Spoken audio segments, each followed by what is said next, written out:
মা ঘরে রান্না করছিল। এমন সময় ছেলে এসে মাকে একটা চিরকুট ধরিয়ে দিল, বললো মা তোমাকে একটা বিল দিলাম, বিলটা পরিশোধ করো। মা বললো যাও তো, আমি কাজ করছি। বলছে না মা, তোমাকে একটা বিল দিলাম, বিলটা পরিশোধ করো। মা কাগজটা খোলার পর দেখলো ছেলে লিখেছে যে মা তুমি রান্না করার সময় বিভিন্ন সময় আমাকে বিভিন্ন জিনিস আনতে বলো, এটার জন্য 100 টাকা বিল। তুমি আমাকে গাছে পানি দিতে বলো, এটার জন্য 100 টাকা বিল। তুমি মাঝে মধ্যে দোকানে পাঠাও, এটার জন্য 100 টাকা বিল। মা এটা দেখে দাঁড়ানো অবস্থা থেকে বসে যায়। বসে যাওয়ার পর বাবা তুমি লিখেছো? বলছে মা হ্যাঁ আমি লিখেছি। বাবা তুমি লিখেছো? বলছে মা হ্যাঁ আমি লিখেছি।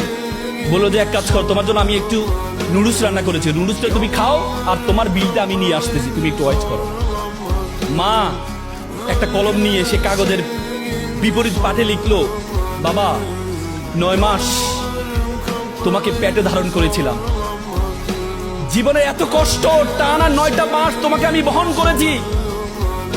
রাতে ইচ্ছে করতো একটু ডান পাশ হই, কিন্তু ডান পাশ হতাম না। আমার বাবুটা যদি পেটে ব্যথা পায় সেজন্য আমি ডান পাশ হতাম না।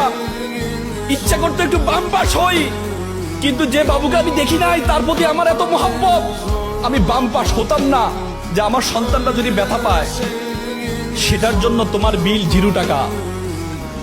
তুমি জন্মগ্রহণ করেছিলে, জন্মগ্রহণ করার পর 2টা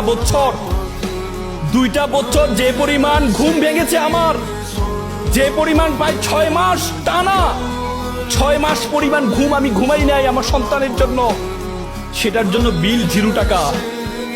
তুমি পিঠা পছন্দ করতা, ওই দিন পিঠা রান্না করেছিলাম তোমার জন্য, পরিবারের সকলে পিঠা খেয়েছে। সর্বশেষ একটি পোড়া পিঠা ছিল, সারাদিন কিছু খাইনি, চিন্তা করেছিলাম পিঠাটা খাবো। তুমি বাইরে থেকে দৌড়িয়ে এসে বললাম মা এটা কি অন্য পিঠা, এই পিঠাটা আমি খাবো। আমি তোমার দিকে একটু তাকিয়ে আমার সন্তানের হাসি দেখে নিজের পেটের মধ্যে যে খিদা আছে সেই খিদার দিকে আমি তাকাইনি, সে খিদার দিকে আমি তাকাইনি। আমি তোমাকে সেই পিঠাটা দিয়ে দিয়েছিলাম, তুমি খাচ্ছ।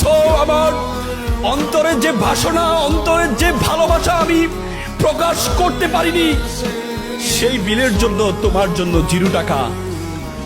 সন্তানকে যখন দেয়া হলো, সন্তান এটা দেখে মাকে জড়িয়ে ধরে কান্না করে বলল মা তোমার কাছ থেকে কোনো বিল আমি চাই না। চুমু খেয়ে ছেলে কান্না করে দিয়েছিল। আজকে আমরা প্রতিদান চাই, কিন্তু মা বাবার প্রতিদান তুমি কখনো দিতে পারবা না।